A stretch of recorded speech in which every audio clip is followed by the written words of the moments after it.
Cristo cura sim, Cristo cura sim. Seu amor por nós é imenso, Ele cura sim. Nossa alma é bem segura, oculta em Jesus. Ele, o bálsamo da vida, derramou na cruz. Cristo cura sim, Cristo cura sim. Seu amor por nós é imenso, Ele cura sim. Glória a Deus, eterna glória, demos-lhe louvor. Glória, cânticos e hosanas, dai ao Redentor. Cristo cura sim, Cristo cura sim. Seu amor por nós é imenso, Ele cura sim. Aleluia, glória a Deus. Ele cura, Cristo salva, Cristo liberta, Cristo transforma. Aleluia. Só Deus pode transformar o coração do homem. Graças a Deus. Então, no livro de Juízes, capítulo 6, versículo 25, foi o último que a gente leu. Vamos dar uma relida para a gente lembrar. Quando o anjo do Senhor foi visitar Gideão, né? Que ele ficou na dúvida, estava abatido, a gente viu tudo aquilo.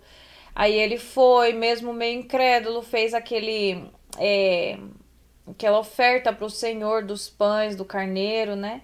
E do caldo, e o Senhor falou que, né, que era para colocar os pães sem levadura, ou a carne sobre a rocha e jogar o caldo por cima. A gente viu ali como o Senhor é detalhista, é um Deus de detalhes, né?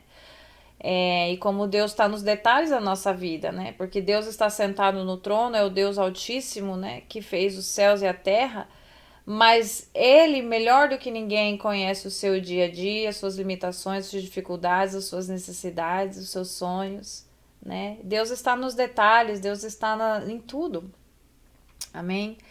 Então aqui, no versículo 25, a gente vê que então o Senhor começa a dar estratégia para Gideão, porque ele vai levantar Gideão, aquele que se creia um nada, né, o insignificante, o mais pobre da família de Manassés, para destruir o altar de Baal e o poste de Aserá, que eram os ídolos, os deuses que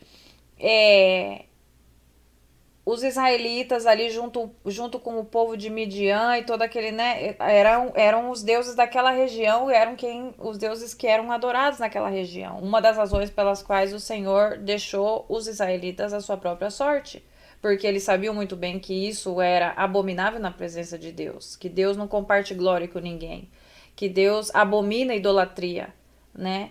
Então, ele falou: eu vou levantar você para destruir tudo isso e vocês vão ser abençoados. Quando a gente deixa da idolatria, porque não só simplesmente, ou seja, claro, primeiramente porque é um mandamento do Senhor, é uma vontade, é a perfeita vontade de Deus que nós somente adoramos a Ele, porque Ele é o nosso único e suficiente Salvador. Ele quem nos criou, quem nos formou, quem quer o melhor para nós, quem sabe o que é melhor para nós.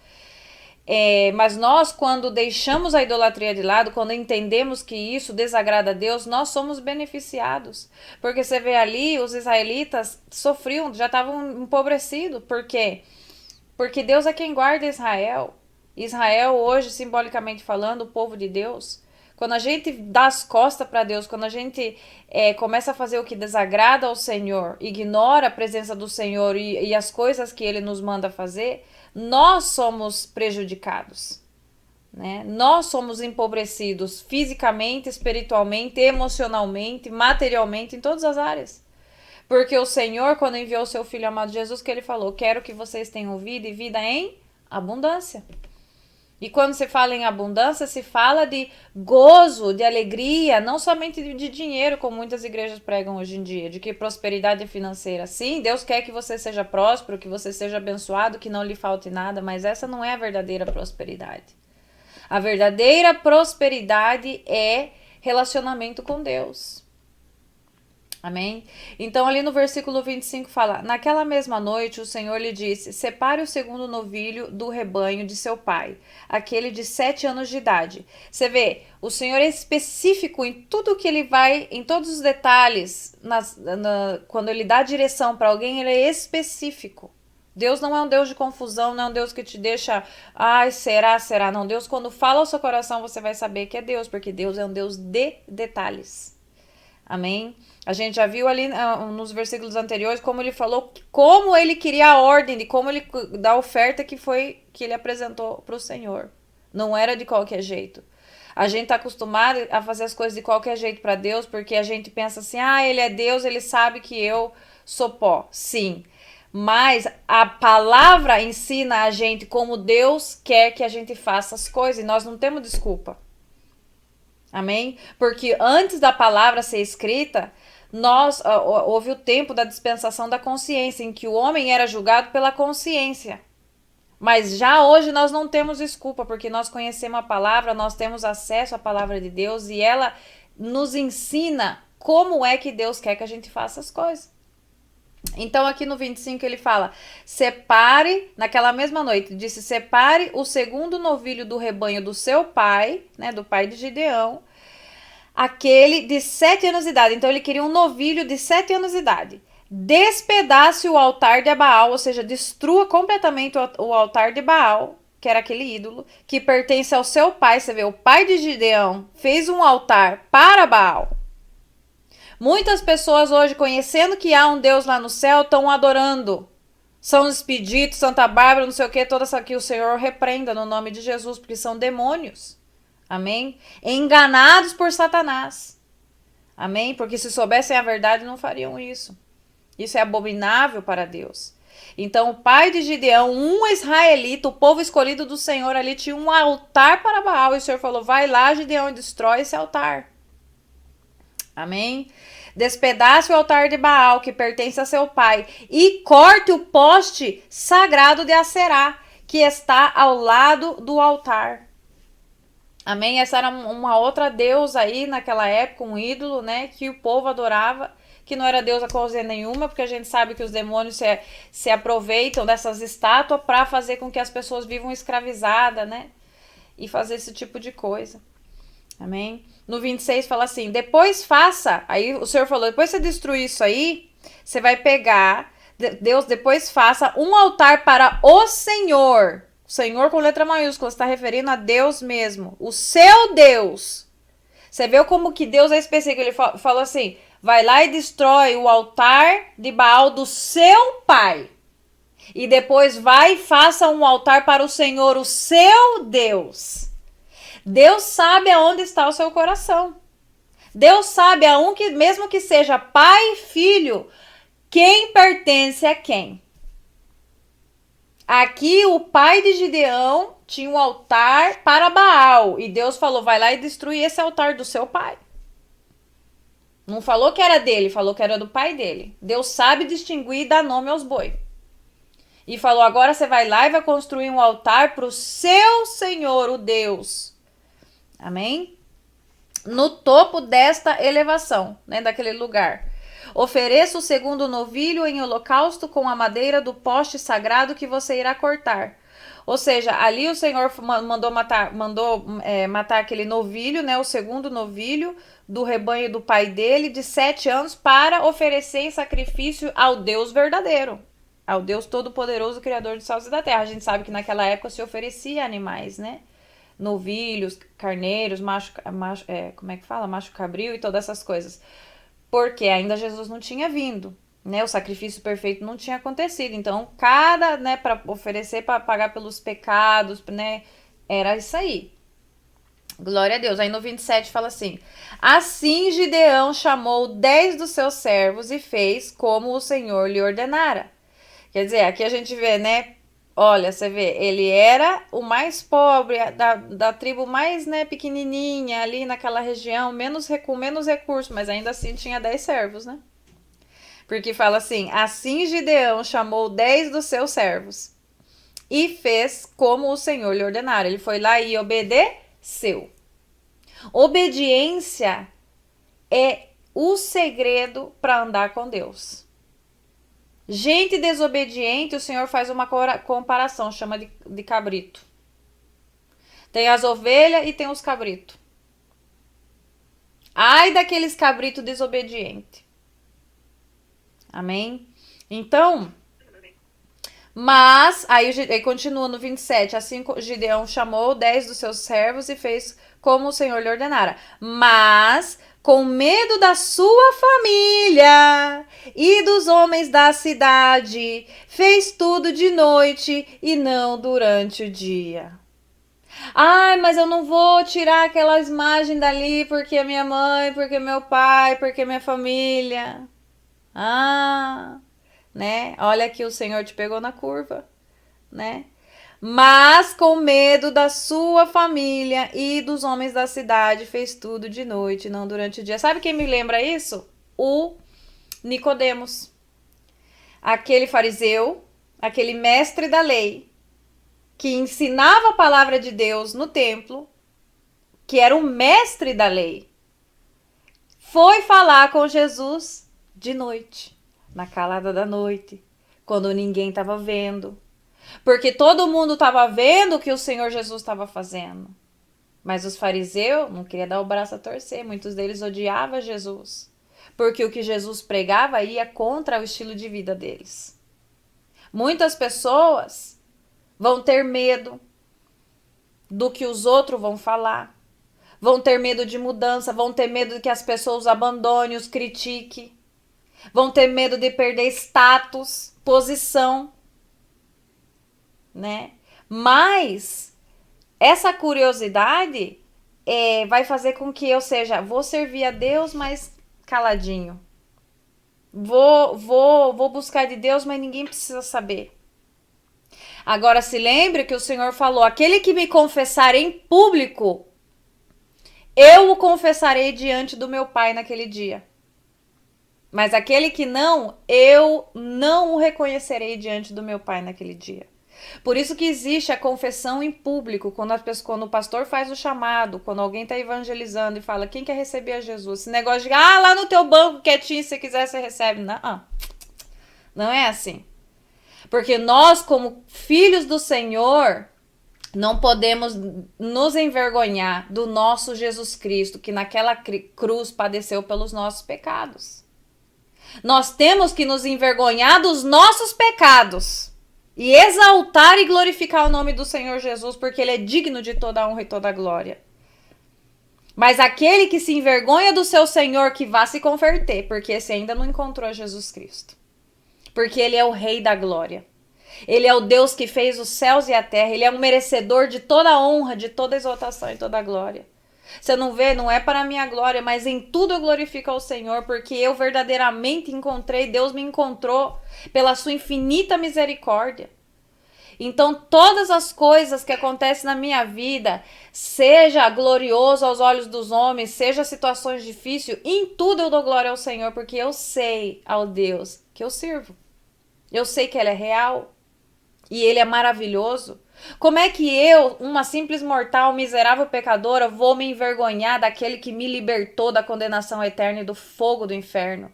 Daquele que me livrou das garras de Satanás, da vergonha, da mentira, do adultério, das drogas, do alcoolismo, da fofoca, da inveja, dos maus pensamentos, da pornografia. Se Ele é o meu libertador, eu tenho que mais anunciar o nome dele para que as pessoas saibam que existe um Deus nos céus que está preparado para libertar aqueles que creem. Amém? Então, esse negócio de ficar encobrindo a sua fé, isso é um sinal de que ainda você precisa clamar ao Senhor e precisa se acercar ao trono da graça, que o Senhor venha trazer completa libertação no teu coração, porque pode ser que ainda haja ataduras na sua vida, pode ser que ainda exista aquele preguinho. Você lembra daquele conto? Que o cara falou, eu vendo essa casa para você, mas esse prego é meu? Então, pode ser que ainda exista aquele prego e você precisa pedir para o Senhor arrancar aquele prego, porque aquilo não te pertence. Deus não quer a gente 95% ou 99,9%. Deus quer a gente 100%. Amém? E Deus, você vê que aqui a gente vê na palavra que como Deus é detalhista. Se eu como ser humano, nós como ser humano sabemos ser detalhista, quanto mais o Senhor que nos criou. Então ninguém pode querer enganar Deus, tapear Deus, não. Ah, eu dou a maior porção. Deus quer 100%. Porque ele se entregou 100%. Ele entregou a glória dele, ele entregou naquela cruz. O seu único filho. Então, por que que nós temos que, né? Eu dou isso aqui, Senhor. Mesma coisa do dinheiro, né? Vai no culto, dá só o que sobra. Ou o troco do pão, ou não sei o que. Não é que a gente tem que dar, ou seja, o Senhor não quer nada de você, né? Mas Jesus Cristo fez aquela comparação quando ele estava com os apóstolos. Né, ficou olhando ali quando eles iam e davam a ofrenda, né, a oferta. E todo mundo ia lá, dava e tal. Aí foi aquela mulher viúva, pobre, colocou 2 moedinhas dentro do cesto. Aí o Senhor chamou os discípulos e falou, olha aqui, a que mais ofertou foi ela. Porque todo mundo veio aqui e deu o que sobrava. Ela, sendo viúva e pobre, deu tudo o que ela tinha. Podia ter sido 2 centavos, podia ter sido 1 centavo, podia ter sido sei lá o quê. Mas é isso que o Senhor vê. Qual a intenção do seu coração? Porque pode ser que alguém tinha jogado ali $100, mas para o Senhor valeu mais aqueles 2 centavos da viúva. Porque ela dependia daquilo para comer e ela entregou. A fé dela foi maior. Amém? Então é por aí. Não é quantidade, é qualidade, é intenção. O Senhor conhece. Então esse negócio de se encontrar com o Senhor às escondidas, né? Ou seja, pode ser um começo, glória a Deus, mas tem que perseverar, porque nós fomos criados para glorificar o nome do Senhor. Como é que a gente vai ficar se encontrando com o Senhor às escondidas? Amém?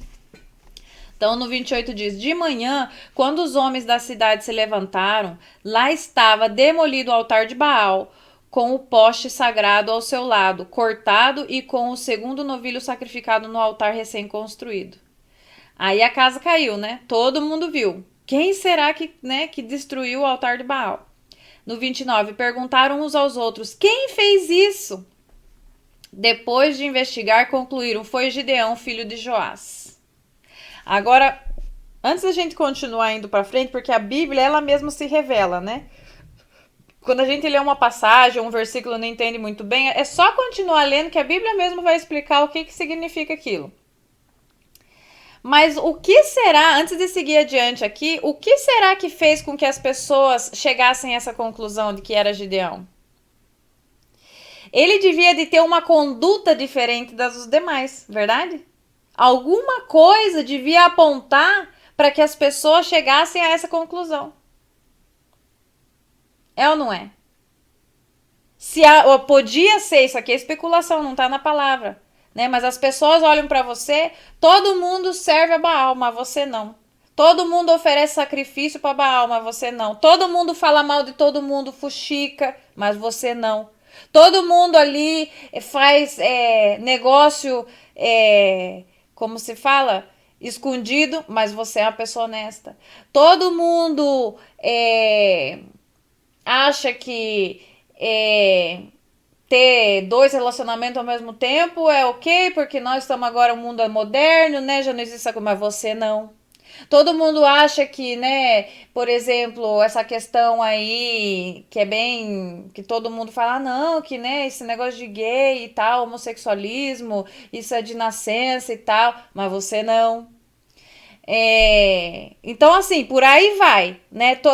Hoje em dia, né, é comum que nas escolas das crianças tenha banheiro que é para os dois, né? Tanto é que a criança que vai decidir o que vai ser lá na frente, mas você se opõe, né?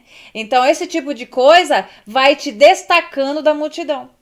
Você vai ser tipo assim, para os olhos do mundo você vai ser o antiquado, o quadrado, o retrasado, aquele que não se encaixa, o diferente, né? Muitas vezes o arrogante, o que se acha mais do que os outros. Pode ir por aí, ou seja, pode ir para qualquer direção, mas assim, você não vai estar enquadrado, você não vai estar, você não vai ser, as suas atitudes não vão condizer com as atitudes das demais pessoas. Isso vai te diferenciar. Então, aqui, isso me faz pensar, né?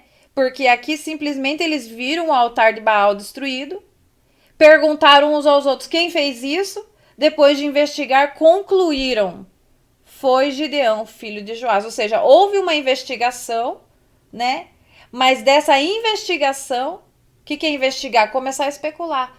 Fulano, mas naquela casa, a família deles, né, fazem isso, isso e aquilo. Naquela outra casa também. Fulano, Maria e João, né? Eu vi outro dia que eles trouxeram aqui uma oferta para Deus a Será. E tá. Então começou aquela investigação, aquela especulação, até que eles... Mas Gideão, deve ter sido Gideão. Você tá entendendo? Então eles chegaram à conclusão que foi Gideão. E para que se chegue a uma conclusão é porque há uma conduta frequente daquela pessoa que vai destacar ela do montão. Você tá entendendo? Glória a Deus. Então ali no 30 fala: os homens da cidade disseram a Joás: traga seu filho para fora. Foram lá pro pai do Gideão, né? Já chegaram intimando: tragam seu filho para fora. Ele deve morrer. Olha só o povo. Ele deve morrer, pois derrubou o altar de Baal e quebrou o poste sagrado que ficava ao seu lado. Mas, meu Deus, isso aqui é o povo de Israel. Esse é o povo que foi libertado por Deus. Esse é o povo que viu o Senhor usar Moisés para abrir o mar, que viu água saindo da penha, que viu milagres e milagres no deserto, que comeu maná caído do céu todos os dias, que suas roupas não envelheceram, que seus sapatos não envelheceram durante 40 anos. Essa é a descendência daquele povo que sabia que existia um só Deus. Mas eles aqui estão na casa, na frente, diante de Joás, pai de Gideão, falando para ele que mandasse o filho sair para fora, porque eles iam matar ele, porque eles tinham destruído o altar de Baal, quando eles sabiam muito bem que isso era abominação diante do Senhor. E não só isso, todos eles estavam sofrendo com a pobreza. Todo mundo estava passando necessidade, todo mundo estava perecendo a causa dessa rebeldia, mas insistiam no erro, insistiam em cultuar deuses pagãos.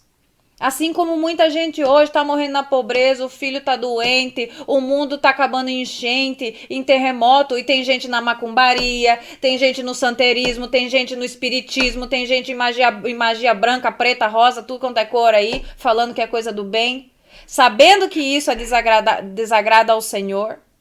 E se não sabe, deve investigar, deve buscar na palavra.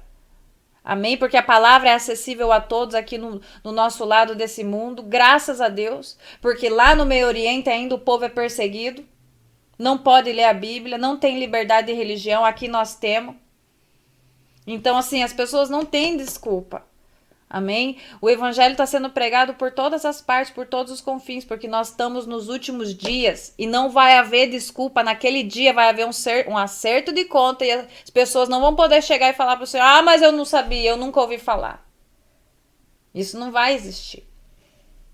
Amém? Então é para que a gente veja que isso já vem acontecendo.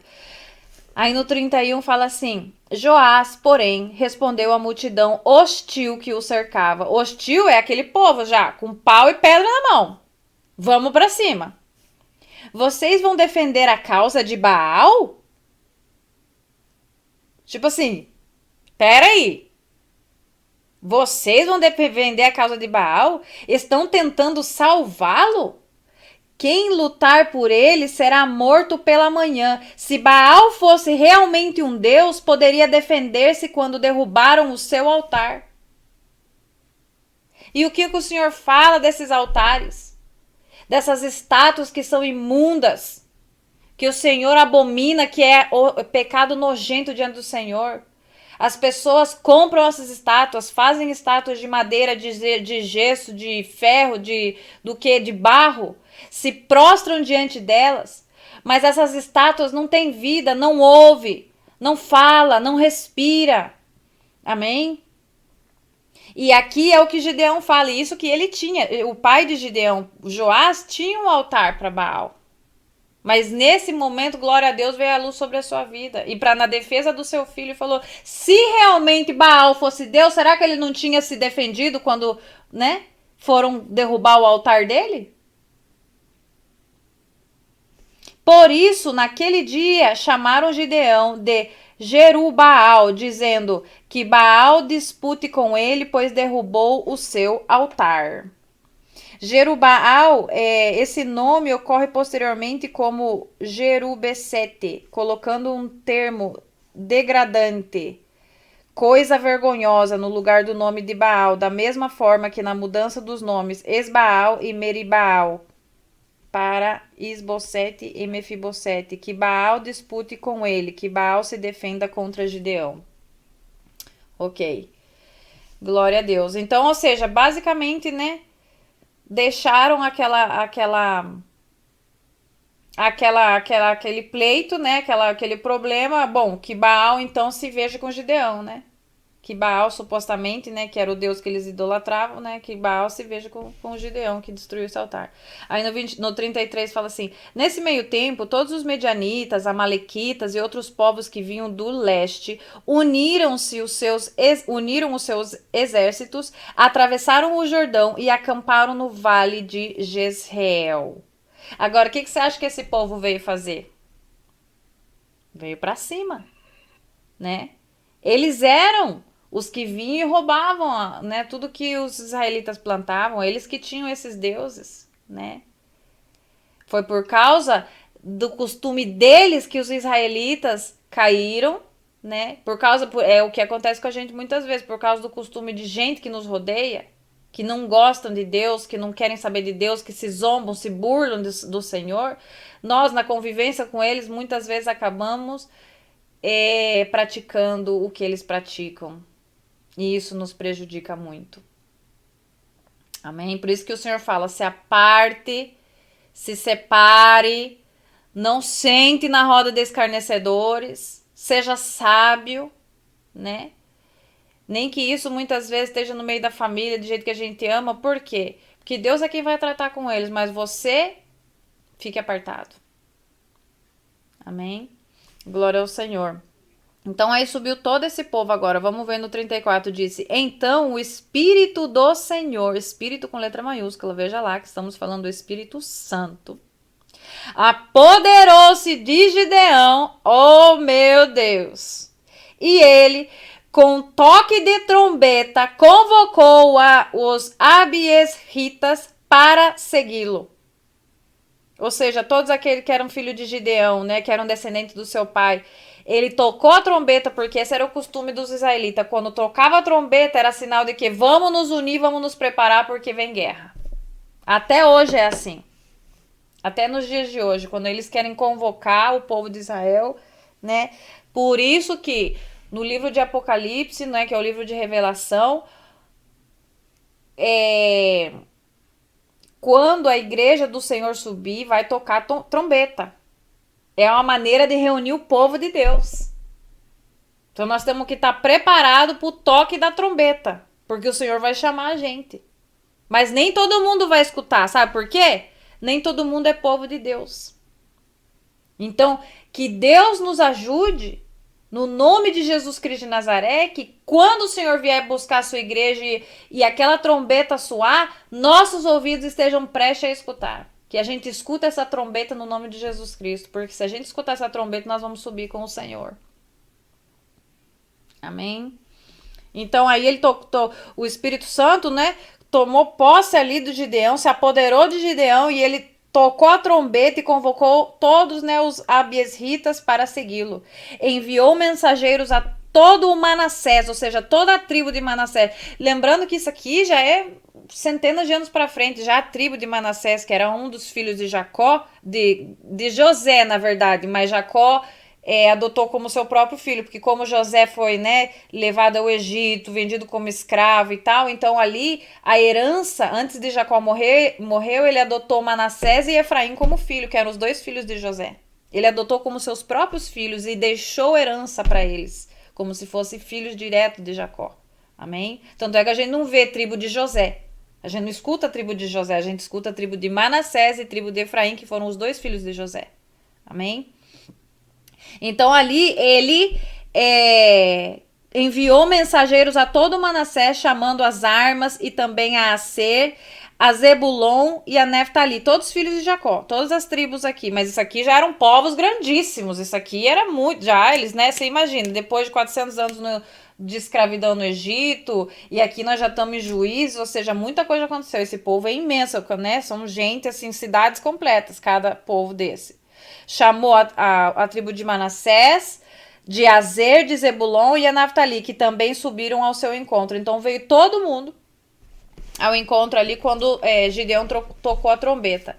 E Gideão disse a Deus: quero saber se vais libertar Israel por meu intermédio, como prometeste. Vê, colocarei uma porção de lã na eira. Se o orvalho molhar apenas a lã e todo o chão estiver seco, saberei que tu libertarás Israel por meu intermédio, como prometeste. Então aqui ele está pondo Deus à prova outra vez. Ele fez o que o Senhor mandou, mas agora veio aquela... Ou seja, nós constantemente estamos lutando com essa questão da dúvida, né? Deus falou, mas né, agora eu vou partir para cima, mas deixa eu ver se realmente é isso mesmo. Será que Deus vai me usar? Será que realmente isso vai acontecer? Então ele falou, né? Em outra versão fala assim, para que a gente entenda melhor. Juízes 6:36 em adiante.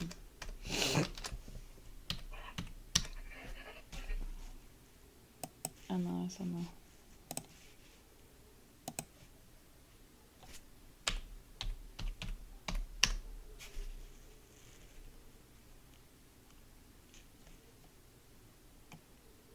NTHL. Então a prova que ele pediu para Deus foi a seguinte, ele falou assim: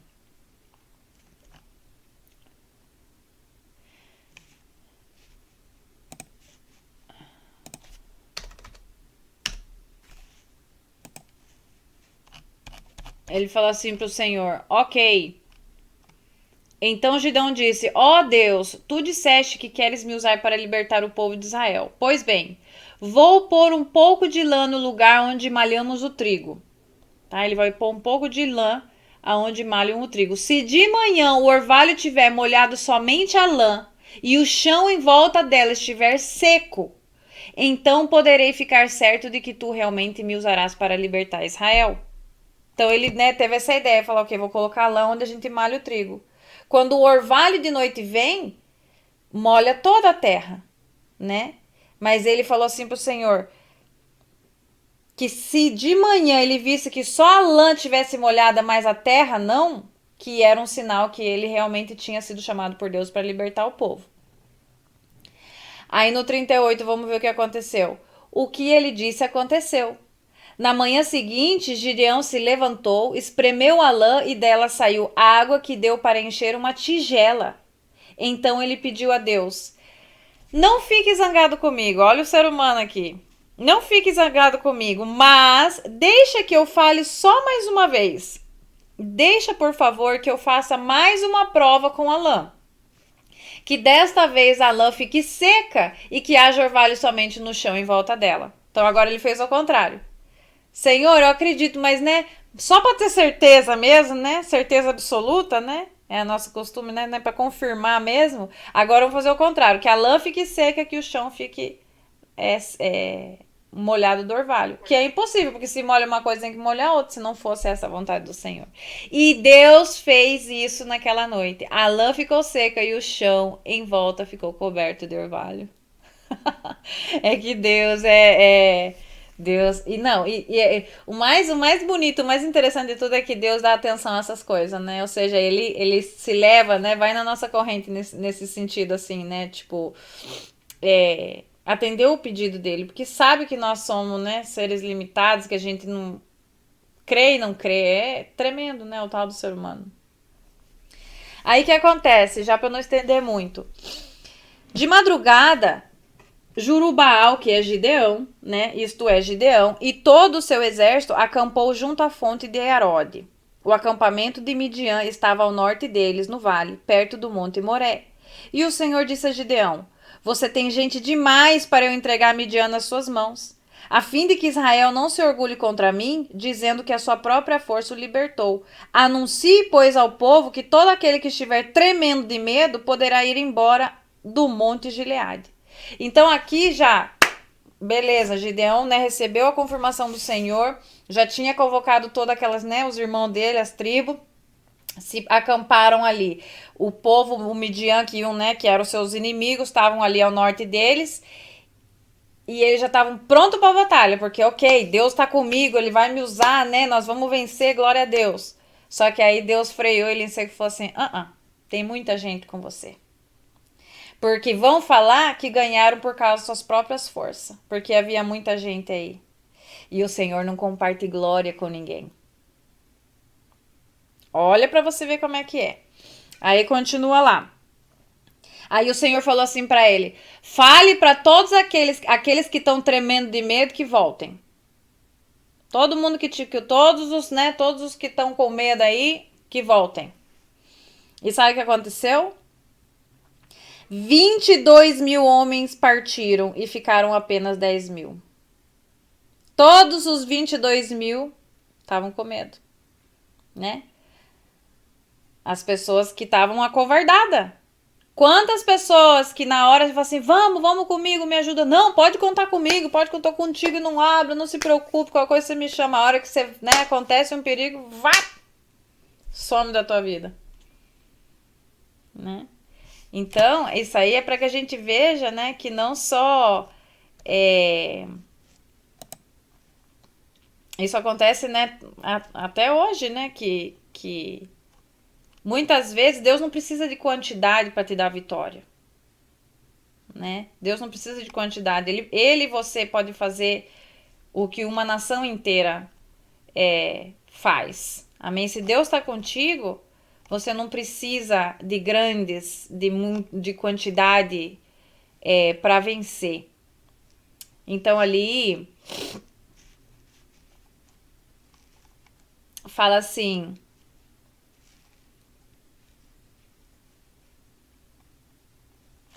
Aí no versículo 4 fala assim: Mas o Senhor tornou. Então ficou 10.000 agora, né? 10.000 homens. Você vê, tinham 32.000 homens. E 22.000 de uma lapada, foi embora. Ficou 10.000. Mas o Senhor tornou a dizer a Gideão: Ainda há gente demais. Desça com eles à beira d'água, e eu separarei os que ficarão com você. Então ali Deus ia agora colocar, né? Ou seja, quando é Deus que vai fazer as coisas, é isso que eu ouvi a irmã Elisa Malira falando. Que não vai ter briga, não vai ter dissensão, não vai contenda, porque Deus manda no seu povo.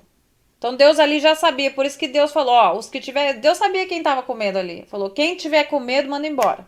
Porque já para começar Deus não queria tudo aquele tufo de gente. Para depois não falar que foi com eles que eles ganharam com as suas próprias forças. Então já Deus conhecendo o coração do homem, falou, ok, fala quem tiver com medo, vai embora. 22.000, vá, se foi embora. Aí ficou 10.000, Deus falou, Gideão, tem muita gente ainda. Né? Porque Deus não queria que eles falassem depois que, ou seja, Deus queria que eles glorificassem o nome dele, no nome do Senhor, né? E Deus falou assim, vai lá e leva eles, né? Desça com eles à beira d'água e eu separarei os que ficarão com você.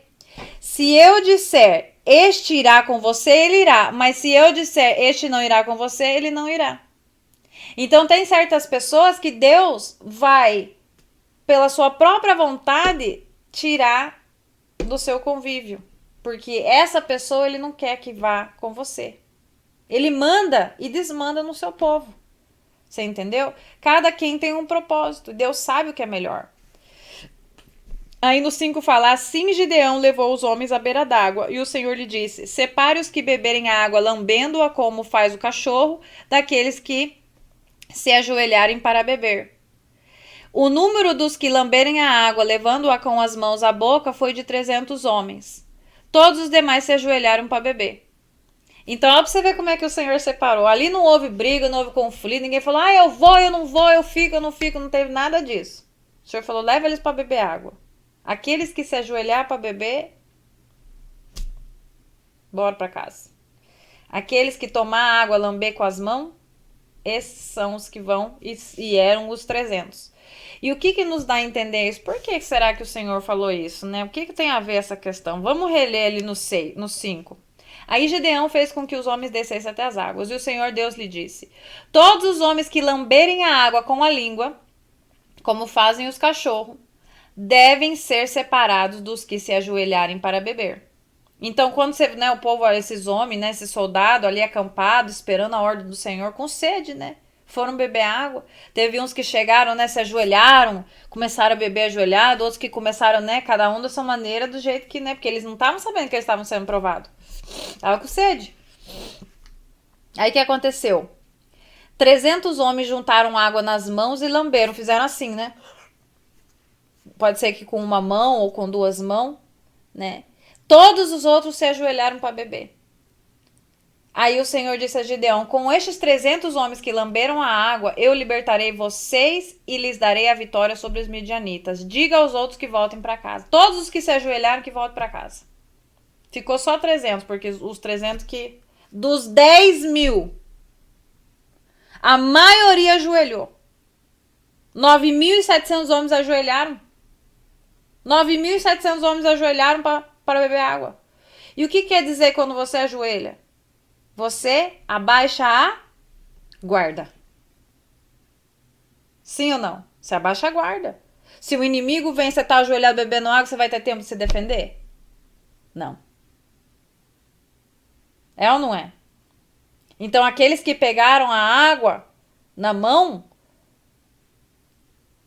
não abaixaram a guarda. Ou seja, mesmo que estavam ali, né, tomando a água, tinham sede, aquela necessidade da água, estavam vigiando.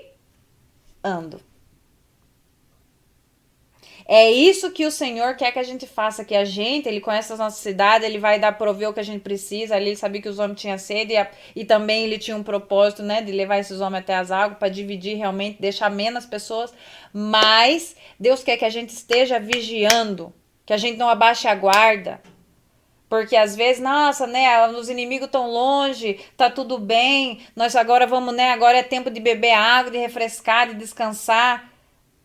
Aí você larga as armaduras, né? Possivelmente você ajoelhou para pegar água ali, já deixou a espada do lado, o escudo também, né? Se desarmou. E quando você se desarma, a gente tá numa guerra constante, o inimigo vem e pam! Nós somos soldados de Cristo. Nós jamais temos férias. Jamais tem, não, agora vou tirar férias, vou pra praia, não vou orar, porque, né, já orei já todo ano, agora, né, que Deus nos guarde e vamos embora pra frente. Não, o nosso descanso é na glória. Nós todos os dias, cansado, felizes, tristes, seja qual for a situação, nós como soldado de Cristo jamais podemos abaixar a guarda. Nós temos que estar em constante vigilância. O Senhor falou, orai e vigiai. Porque o inimigo das vossas almas anda como um leão grugindo os dentes, para ver quem vai devorar. Então nós não podemos abaixar a guarda. E como que a gente não abaixa a guarda? A gente tem que continuar sempre orando, buscando de Deus, guardando, nos revestindo da armadura de Cristo. Amém? Então ali total que ficaram 300 homens. Nós vamos continuar na próxima leitura então, né? Porque já ficou bem extenso.